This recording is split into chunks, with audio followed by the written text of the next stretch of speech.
Kaniaki Humaracajeti Paraktaja, organizaciones sociales Suparacaja, Arsop Harakchajaya, Wakisispawa Chamanchaña, Wasita Chijawiros Saraki Puriñapa, Gilir Irpiri Evo Morales. Uxatoquet Hakamsap Hakirakisa provincia Suxanacara, autoridades municipales, Kaisa Sika Sika Uxatoquenja, Walwa Yanaptawi Katokoya Parakitaina, gobierno Toquet. Como Hakama Amuit Unakawa Utjaraki.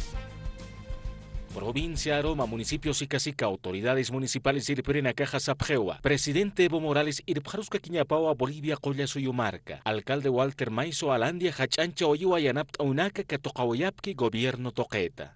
Acá municipio Walñamapta Petnanacar, proyecto Nakampi. Proyectos de impacto, hacha proyecto Nakam.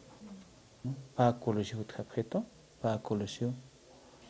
Por mí, puede decir, aunque se quede eterno, pero también el voto soberano también lo que dice, ¿no? Pero el voto soberano del municipio de Sicasica en este último referéndum hemos ganado con casi con 80%, sí, todo. Es la conciencia del pueblo. Freddy Castillo Balboa, Consejo Municipal Pequenchira Amuitiwa, Evo Morales Gilir Irprequiwasita Chihlawiru Sarañapa, Arquirina Capasti Turcata Jañapawa. Los aymaras, los quechuas, nos vamos a seguir apoyando a nuestro presidente.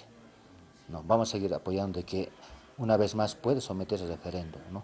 Pero nuestra idea es de que el Evo sigue siendo presidente, pero eso sí, Lineras no, ni Quintana no, porque hoy por hoy son, digamos, en su entorno, no hacen quedar mal al presidente.